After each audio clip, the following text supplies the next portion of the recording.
And good morning, everyone. I'm Leah Secondo. Welcome to Turf Talk presented by Longstreth. Today, we're going to be talking Olympics and college hockey in Division One, and especially in D2 and D3 as well. So glad you could join us on the show today. We start off with a defensive type of philosophy as we work through the 30 minutes of the show with the captain of the U.S. women's national team, Amanda Golini. And Amanda, thanks so much for being with us on the show today. Yeah, thanks for having me.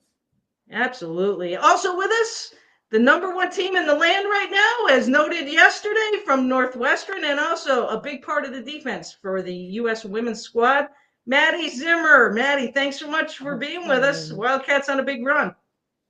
Yeah, thank you for having me. Absolutely, absolutely. So, ladies, first of all, you're in two separate areas. Amanda, you're in Charlotte right now where the U.S. team trains. Maddie, your focus is back, obviously, on classes and also always, I'm sure, checking in with your former Olympic teammates. But, just kind of take us through, Maddie, this week. Big week coming up for the team.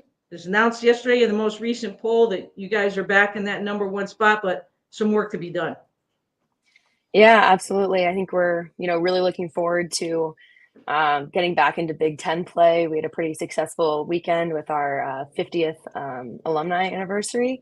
So that was really cool to share with all of our alums. But yep, just kind of back to business now. Looking forward to going to Michigan and Michigan State and seeing one of our fellow teammates again, Abby Tamer. So I'm excited for that. Some good games this weekend. That's right. Amanda, how much of an eye do you have, being in Charlotte right now and with your focuses, kind of keeping track of all the teammates and where they are? You guys are really spread out all over the world, not just in the country. Yeah, no, we're certainly all over.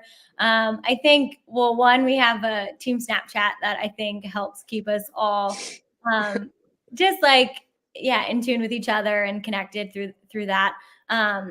But then, I think it's just like trying to see each other. If we think of each other, sending a message or Instagram DM or things like that, just to stay connected through the various channels.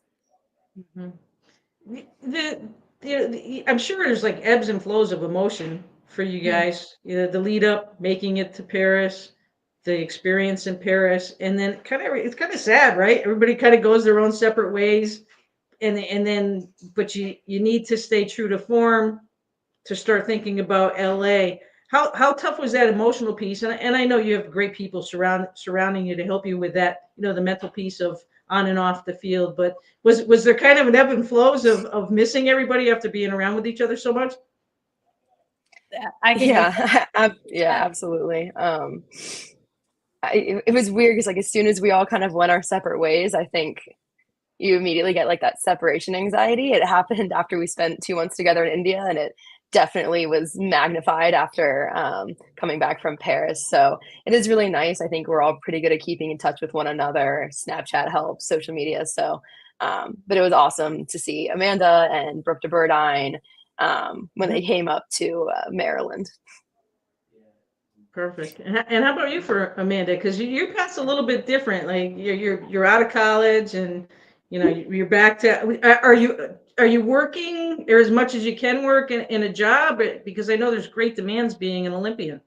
Yeah, it's tough. It's 24/7 for sure. But no, it's been interesting. And like Maddie said, I think even when we were like saying goodbye, it was kind of like weirdly you reach this pinnacle, but you're also in some sense closing a chapter. And obviously as you start the next squad, it's like, everyone has to make that choice, whether that's, what they choose or if it's time to step away.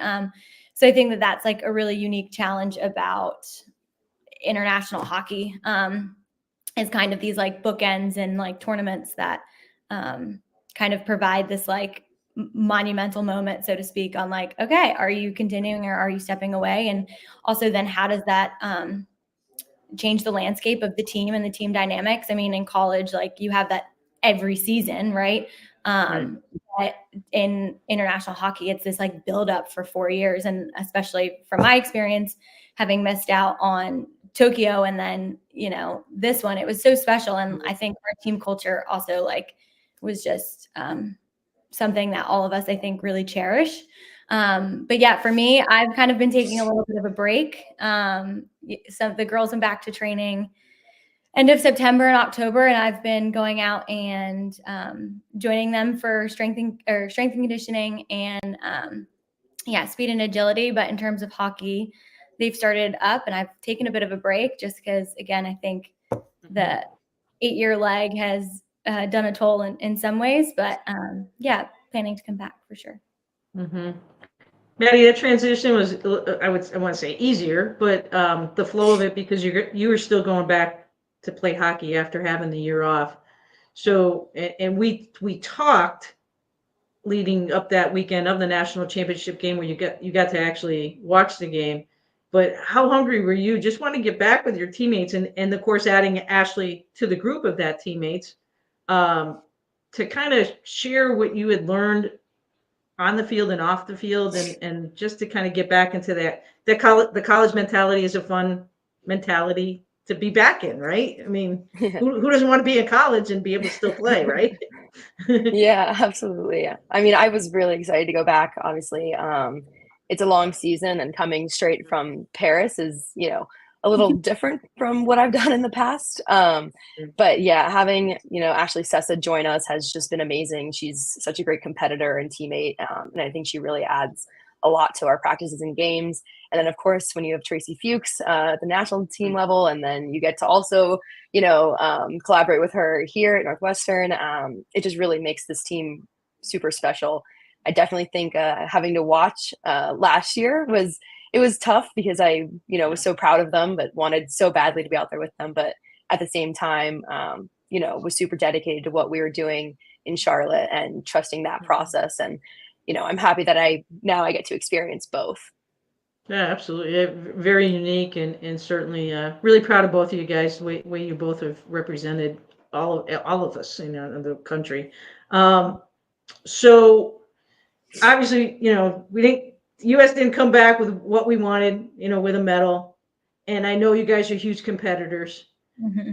How did that experience kind of get your mindset about what you learned? And you both are really good players, right? And the team is there. You guys are really good, but now you're experiencing everybody's really good. So, and you come back and you want to hone your skills even better for next time, especially being in LA. What were a couple of the biggest takeaways that you guys felt you need to work on or want to work on to now take the U.S. squad to that next level? Maddie, do you want to go first? You want me to go first? Okay, I can go. So I think it goes two ways. There's like learnings from like the whole Olympic experience, and then there's like the actual specific hockey learning. So I think as a whole with like the games, I think we were a little starstruck, and as much as we talked about keeping it, there I am. As much as we talked about keeping it, within the team and like focusing on the process, I think there is that level of distraction that now we've had this experience and hopefully going to LA that is minimized a little bit. And then obviously in terms of hockey, we've all played at the international level for a couple years.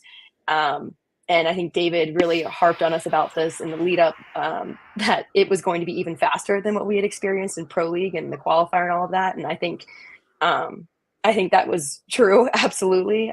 You always think that you're kind of up to speed, and then you go and play against some of these teams and, on the biggest stage in international hockey, and it is just that much faster. So I definitely think, in the lead up to LA, that's something that I will be focusing on, how to play under that pressure. And I think that's something that the team can definitely take moving forward. Mm-hmm. Yeah, I think going off of that, I think to Maddie's initial point, I think the Olympics are overwhelming in the greatest of ways, but overwhelming nonetheless. And from the support to the amount of like diligent work and prep that goes into it prior. So I think having, a team now that there will hopefully be multiple 2-time Olympians. I think that will help kind of ease, even how we go about things from a team perspective in the lead up. But then I think in terms of hockey wise, I think, that ability for us to honestly attack and create a lot of quality attacking moments and be super critical. I mean, I know our corner unit while we were there, wasn't as successful as we would like, and needs to be more top of game if we want to medal in LA and move towards medal contention. And yeah, I think just being more diligent, kind of in the circles, both circles for that matter, is kind of something that needs to be. Yeah, we need to hone in on going into LA. Mm-hmm.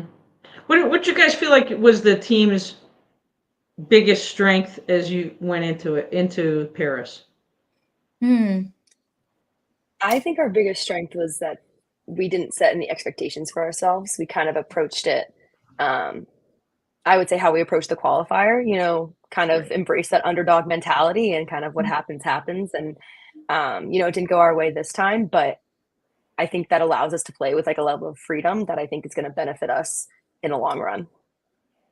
Yeah, I think it's unique because kind of to that point, like I think our greatest strength was also probably our greatest weakness, which was that we were all experiencing it together for the first time. And so it was so special in that regard. And I think, it kind of allowed us to not have any expectations. And obviously, like to your point earlier, we are competitors. And like, I think we set some level of expectation, whether that's individually and as a team. But at the same time, like we knew we were the underdogs and we wanted to perform and seed higher than we did going into the games, and we accomplished that. So I think it's also important, like perspective, which I think this is again hard being a competitor, but big picture perspective, like we went through a lot of change and transition and obstacles this past 8 years, and we were able to come to the Olympics and compete against some teams that was an accomplishment within itself. So absolutely. We're going to take a quick time out here on the show, and when we come back, we will talk a little bit more on how Amanda and Maddie got their start in playing field hockey and what they're doing these days with sponsorships through Longstreth. So stay with us here on Turf Talk.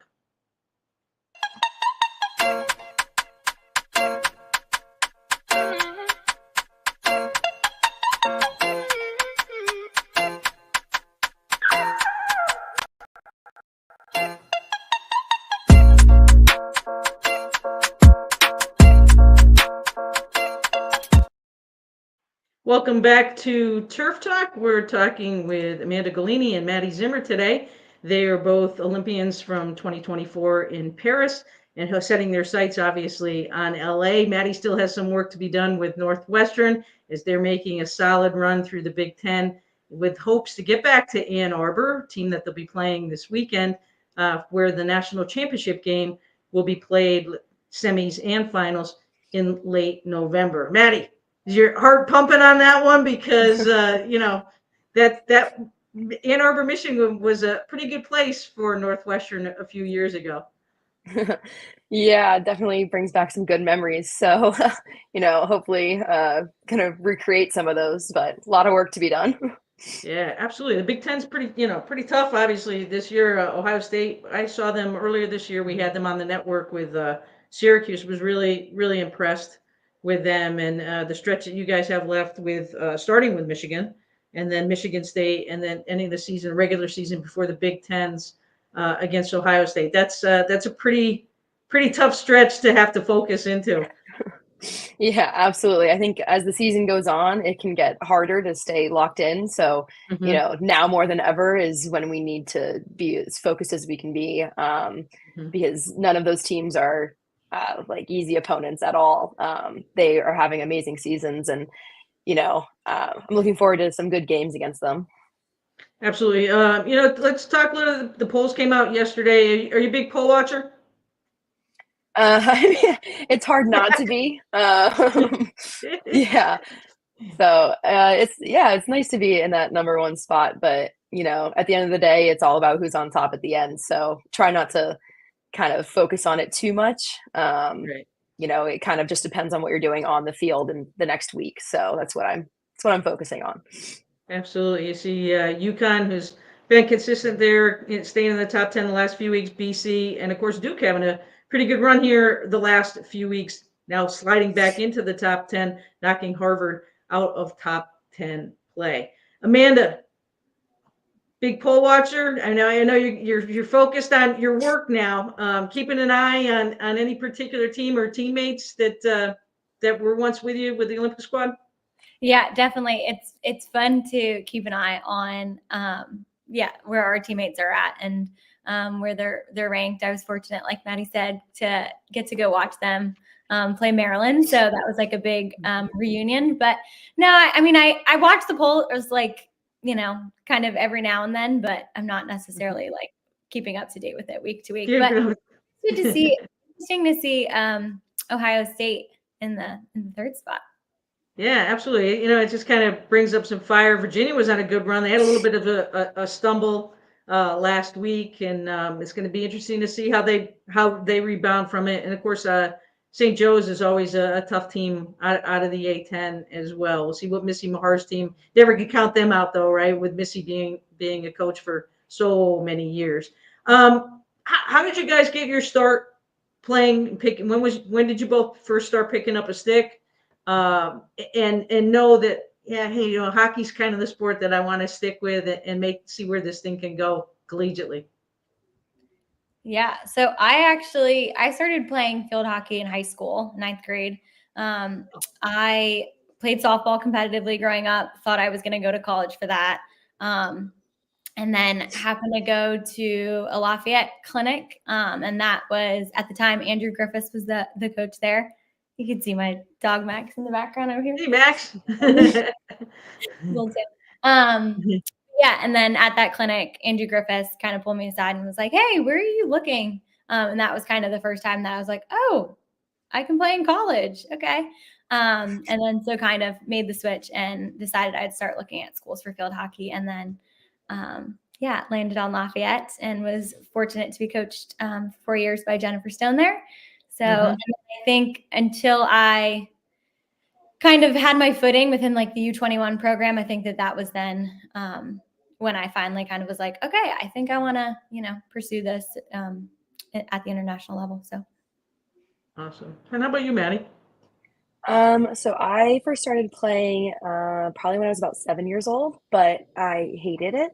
I was a big soccer and lacrosse player at the time, and so it took a couple years and some convincing from my mom to stay with it. But eventually, I think in about middle school when I discovered that you can play on AstroTurf, I was like, okay, I think I like this a little bit more.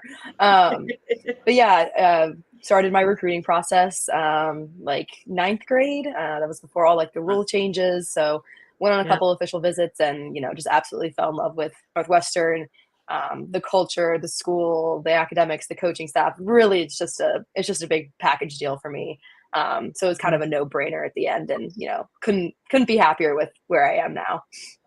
Maddie, didn't I coach at the clinic at Lafayette? Yeah, I did go to a Lafayette clinic. It was like one of those overnight camps, and Amanda was there, and I was like, "Oh, this girl's really good." and now we're teammates, so that's fun.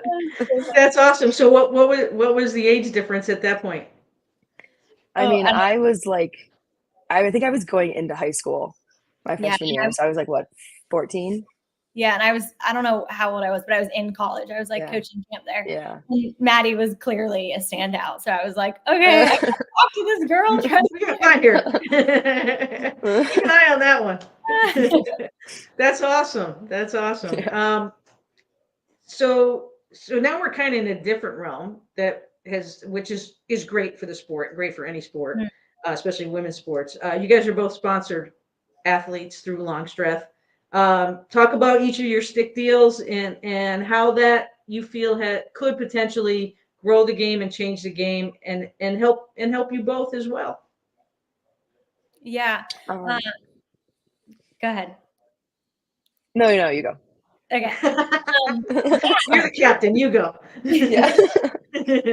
I use Ritual through Longstreth, and I think yeah, Longstreth has honestly been so supportive in so many ways over my past 8-year career internationally. And I think their support has honestly been one of the biggest constants in my life over the past 8 years. Mhm. And I'm like extremely thankful for that. And so I think one from a like supporting athletes who again are trying to accomplish great things. I think their support allows us to then, be able to give back and be able to hopefully inspire the next generation. And then I think from supporting us like financially, I think is also obviously nice. And I think in general, like as you see with the landscape of NIL through the collegiate system and women's sports, I think if we as athletes are able to leverage that more and leverage our NIL,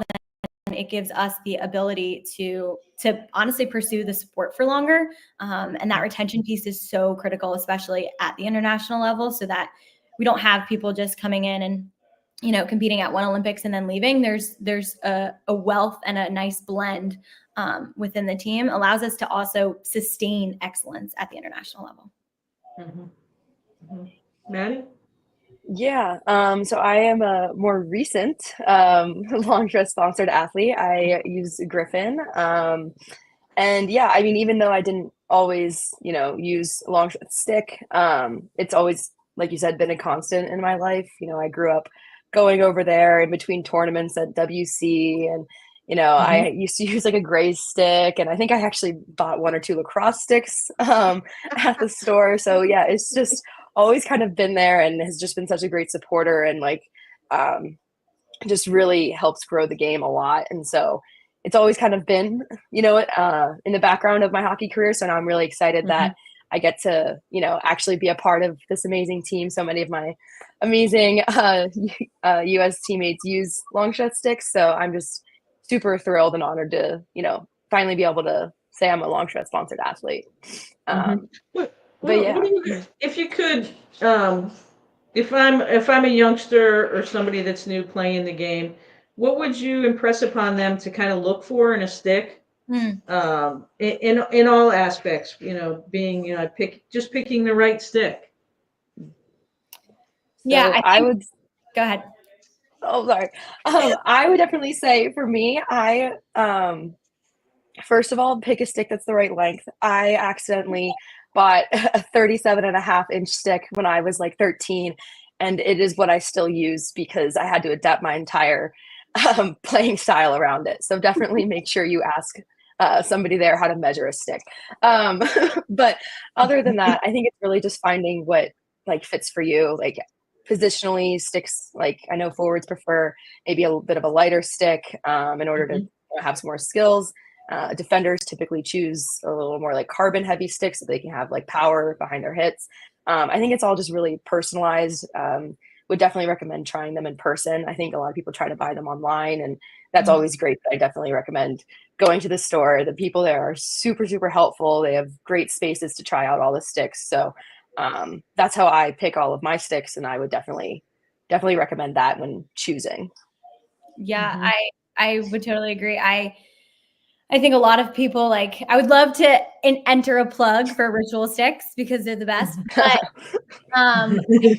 that a lot of people like just pick it based on like what looks the coolest or like the newest color. And I like exactly what Maddie said.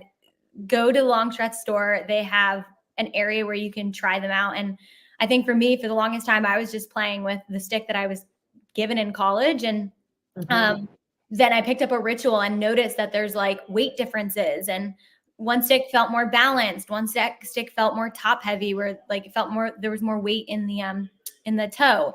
And so that's going to vary based on, what skills and positions you are. But I think it's important to kind of play with them and get a feel for what stick works best for you and your skill set. How many sticks do you guys feel like you went through between growth spurts and developing your skills throughout your careers? Yeah, well, like I said, I didn't, in terms of like the sizes, I picked a really long one at first, but Yeah, I definitely had to finally convince my parents to buy me like a real hockey stick that actually had like carbon in it so that I could actually hit the ball further than 10 yards. Because I was using, one of those kids sticks for quite a while, but it was actually surprising because I try to, it's about like the player, not necessarily the stick all the time. You need to work on developing your skills, but definitely noticed a difference when I actually used a stick that, was meant to be used for like a higher level of play. And it kind of just helps elevate, the skills that you already have if you're using something that works for you. Mm-hmm. Yeah, I think I had like a beginner stick, kind of like Maddie. I had, once my parents realized I was wanting to pursue field hockey, kind of upgraded to a more elite stick. Had a few different ones in college, and then I found Ritual after college or during my senior year of college, and that was again game changer, and I've been with them ever since. Mm-hmm. When you say game changer, in what respect for you? For me, it was Yeah. the balance of the stick. So my Okay. skill set, I'm a very simple player, and like I said, the toe of the stick that I was using was very heavy, so it didn't really allow me to lift the ball very much. And I was like playing attack. And so I think the balanced stick allows me to kind of play to my strengths, which are basic hockey, and then my ability to be versatile playing defense or attack. Mm-hmm. So yeah. Okay, cool. We're going to take another brief timeout here, and when we come back, we'll talk more with Amanda and Mandy after these messages. Stay with us.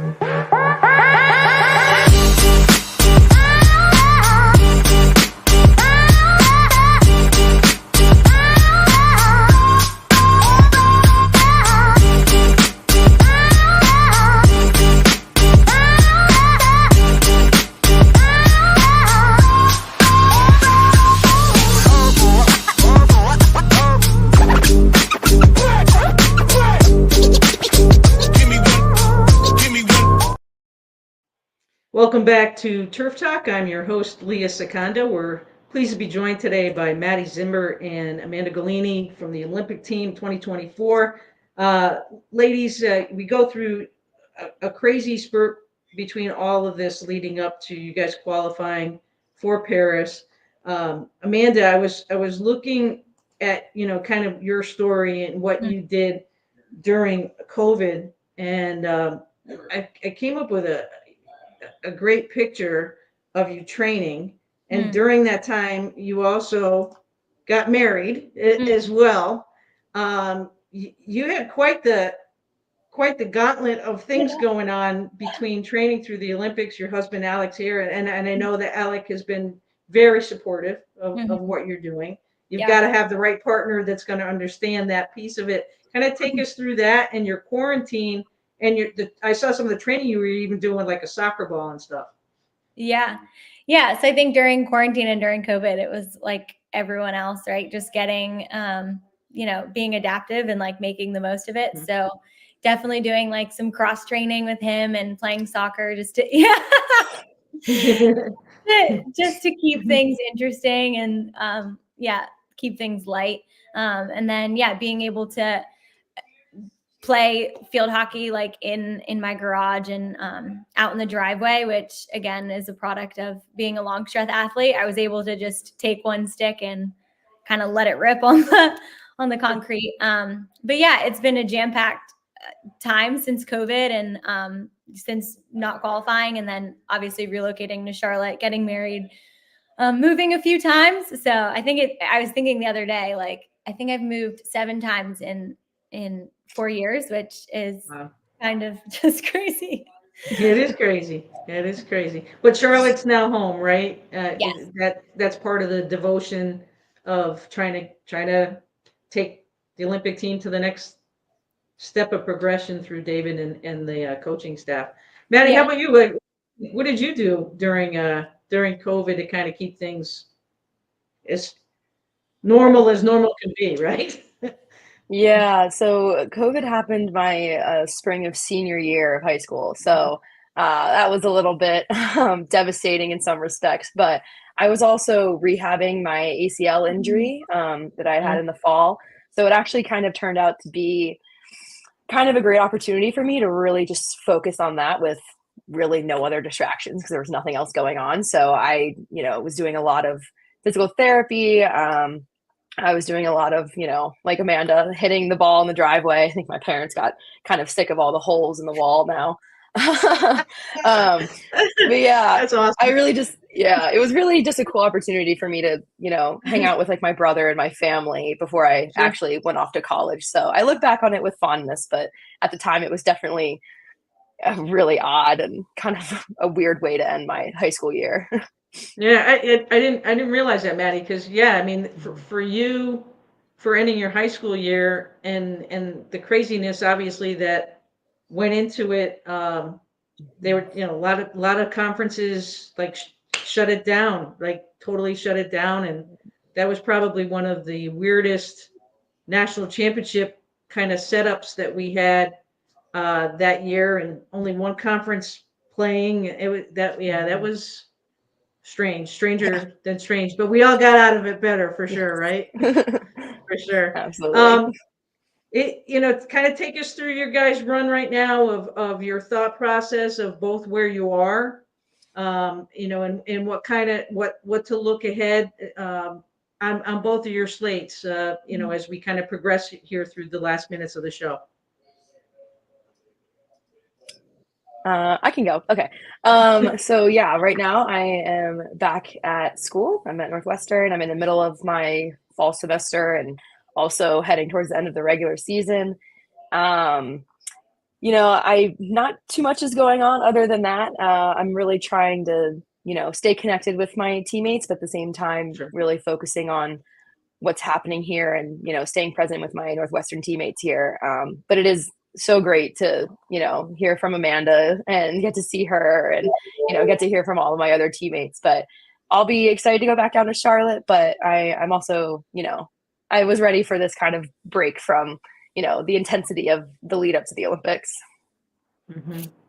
Yeah. And as I touched on kind of earlier, I am kind of just in a bit of a break. So training, staying fit during the time so that when I step back out on the pitch, I haven't lost it, and so, and also I think it's great for my mental health to stay active and all that. But yeah, taking a bit of a break in time just to honestly like reflect and process kind of all that has happened. And then, just being in a leadership role, kind of like reevaluating and just reassessing like ways that I can be better, both for the team and for myself.